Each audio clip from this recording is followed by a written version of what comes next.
racist person amid outrage over remarks.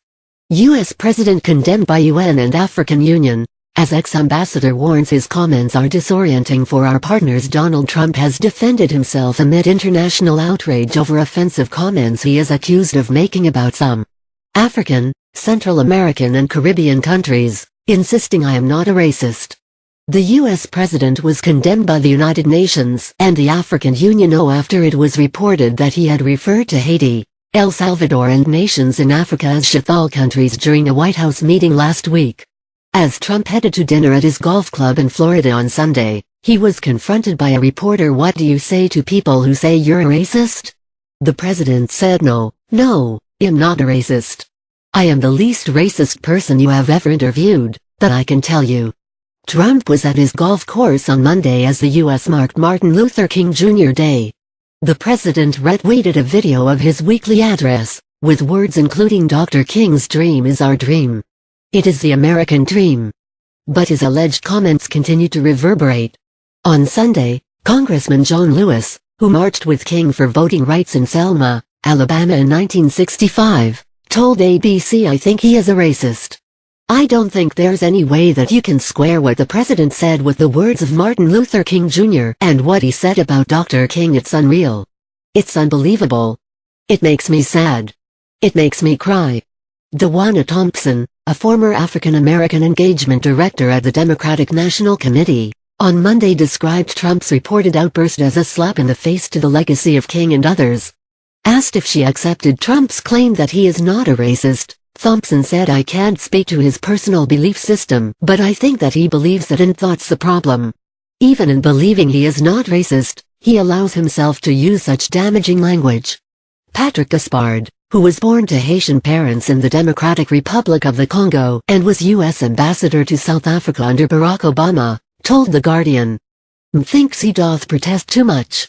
In the legion of absolutely outrageous things that this man has said and done, what occurred this past week has just tipped us over into a place of near insanity, and this seems to be a textbook case of conduct unbecoming the commanding officer of the United States of America." The disparaging remarks come in the wider context of Trump dismantling the foreign policy apparatus of the U.S., added Gaspard, who has not been replaced in South Africa. "These kind of sentiments are disorienting for our partners. They're not entirely sure what to make of the American identity at the beginning of the 21st century. South Africa summoned America's senior diplomat in the capital, Pretoria, to seek an explanation. The O, made up of 55 countries, also condemned the remarks, given the historical reality of just how many Africans arrived in the United States as slaves. On Friday, UN human rights spokesman, Rupert Colville, condemned the shocking and shameful comment. Trump has faced claims of racism throughout his adult life. He insisted Obama was not born in the U.S. and demanded that his predecessor release his birth certificate. In 1973, the Trump family business was sued by the Department of Justice for refusing to rent apartments to African Americans. The suit was settled without an admission of guilt. In 1989, he took out ads in newspapers demanding the death penalty after 5 black teenagers were arrested over the rape of a woman in Central Park. They were innocent. In 2015, he launched his campaign for the presidency by calling Mexicans rapists. He also suggested a judge of Mexican descent would not treat him fairly. As president, Trump referred to white supremacists as very fine people and criticized black NFL players protesting against racial injustice. His first pardon was of Sheriff Joe Arpaio, who targeted Latino people. He has no African Americans on his senior staff. Trump has also tried to pass a ban on travel to the U.S. from various Muslim-majority countries, which a judge said was a continuation of his promise to exclude Muslims from the United States.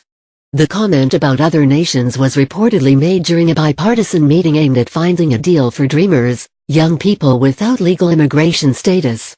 The DACA program is due to be scrapped in early March. Hopes of a deal are unraveling. After the meeting, Democratic Senator Dick Durbin said Trump made repeated hate-filled, violent racist remarks and said he would prefer immigrants from Norway. Lindsey Graham, a Republican, said that was basically accurate. 2 other Republicans, David Perdue and Tom Cotton, said they did not recall the president saying those comments specifically. 2 days later, Purdue described reports Trump used the word as a gross misrepresentation and said Durbin and Graham were mistaken. On Sunday, Trump said, "Did you see what various senators in the room said about my comments? They weren't made." On Monday he tweeted, "Senator Dickey Durbin totally misrepresented what was said at the DACA meeting. Deals can't get made when there is no trust. Durbin blew DACA and is hurting our military." Durbin told reporters, "I stand behind every word that I said." His spokesman tweeted that the senator was focused on building additional support for the only bipartisan immigration deal in Congress. Eric Erickson, a conservative pundit, tweeted, "It's weird that people in the room don't remember Trump using that word when Trump himself was calling friends to brag about it afterwards. I spoke to one of those friends. The president thought it would play well with the base." Josh Dawsey, a Washington Post reporter, tweeted, "White House official told me there is debate internally on whether Trump said Schathol or Schaffhouse. Perdue and Cotton seem to have heard latter, this person said, and are using to deny. Since you're here, we have a small favor to ask. More people are reading The Guardian than ever, but advertising revenues across the media are falling fast. And unlike many news organizations, we haven't put up a paywall. We want to keep our journalism as open as we can. So you can see why we need to ask for your help. The Guardian's independent, investigative journalism takes a lot of time, money and hard work to produce. But we do it because we believe our perspective matters, because it might well be your perspective, too. I appreciate there not being a paywall. It is more democratic for the media to be available for all and not a commodity to be purchased by a few. I'm happy to make a contribution so others with less means still have access to information." Thomasini Fr.